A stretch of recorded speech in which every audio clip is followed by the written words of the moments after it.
Where is your question? Yes, I can see that.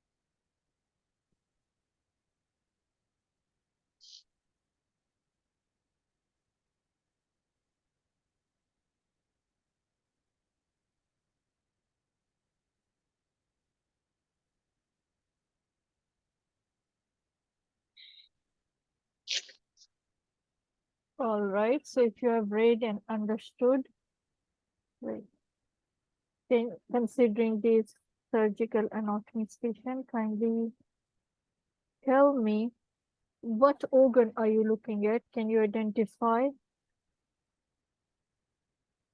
There are okay, the mark structure, right, ma'am? Okay, Okay. the mark structures, if you want to tell me, what is this?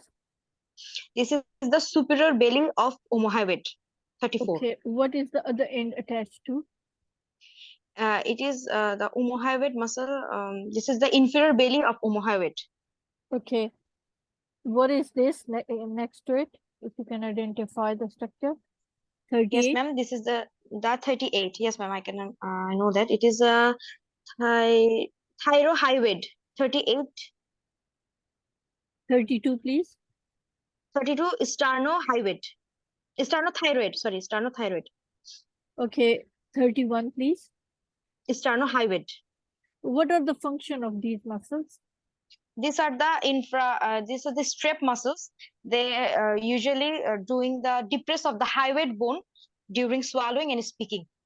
Okay, can you tell me if you can see what is this organ here behind 34? This behind 34,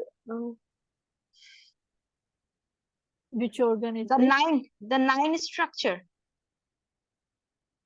Uh, if you could see what is behind this 40. The 40. Yes, Yes, 40 please. is the thyroid gland. Yes, ma'am. How would you divide, or what is the anatomy of the thyroid gland? The thyroid has three parts. That Okay. is two part. That is isthmus and two lobe, right and left lobe. All right. Can you tell me the extension? This thyroid gland extends from where to where? Yes, it is C5 to T1. Okay. Right. Can you tell me the posterior relation of the posterior relation of the thyroid gland as a This is whole? the yes. The posterior relation of the thyroid is trachea. And Trachea, vagus nerve, and a recurrent laryngeal nerve. yes, all right. You have to tell me yourself quickly.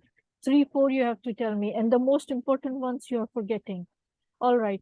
Can you tell me the embryology of the thyroid gland? How the thyroglossal cyst is formed? I'm interested. Okay, the thyroid gland develops from the foramina cecum, and the thyroglossal cyst is a fibrous cyst that forms the persistent thyroglossal duct in the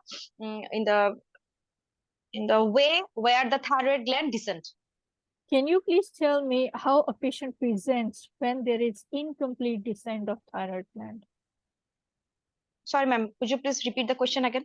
How would a patient present to you? What would be the presenting complaint of the patient if patient has incomplete descent of the thyroid gland? Okay, there will be irregular neck mass or lump.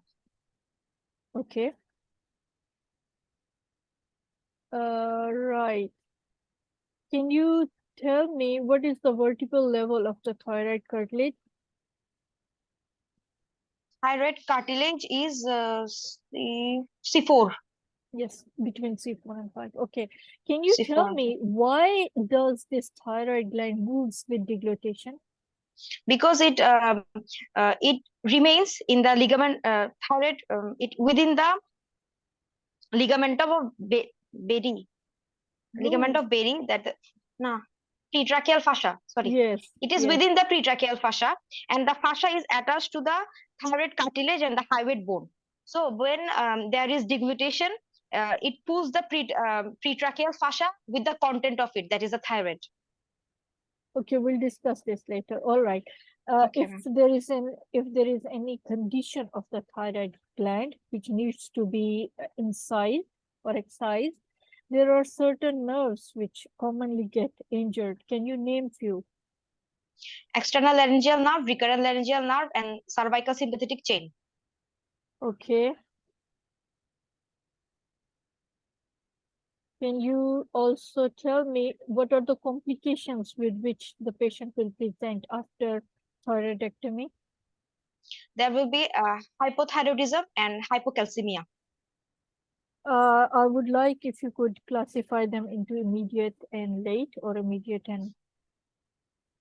complications and late. Okay, the hypoglycemia and the hypothyroidism are the late, and immediate there will be reactionary hemorrhage, or there will be the nerve injury.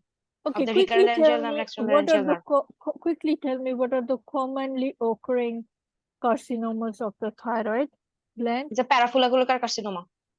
Papillary carcinoma, sorry, papillary carcinoma. Okay, this is the most. Is that the most commonly occurring? All right. Okay. Can you tell me what is parotid gland and where is it located? Tell me the surface and outline. Can you see here in the Okay, image?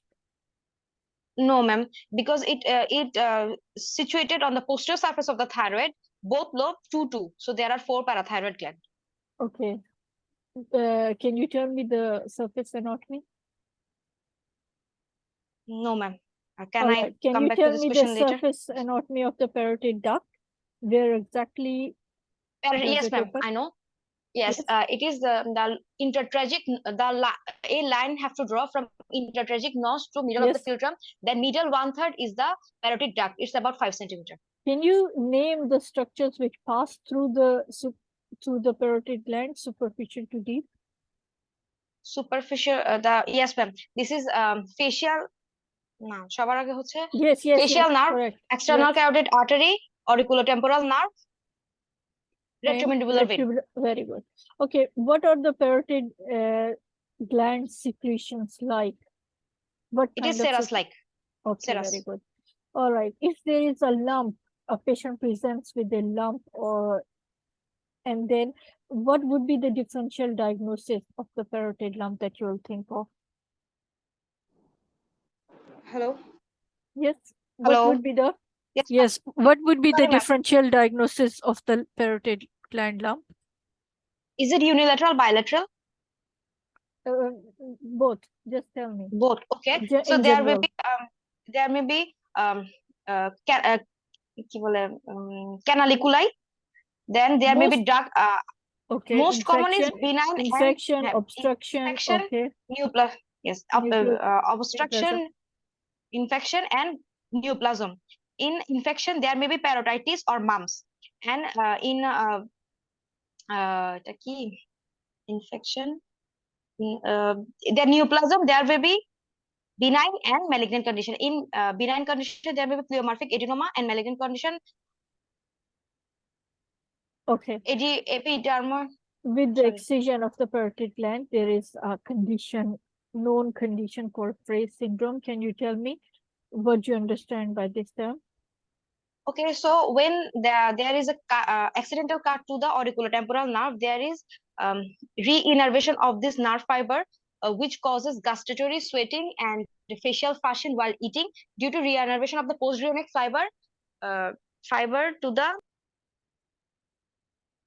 Auriculo fibers, which these are the parasympathetic fibers from auriculotemporal nerve, resulting into gustatory sweating and facial flushing while eating. Yes, good.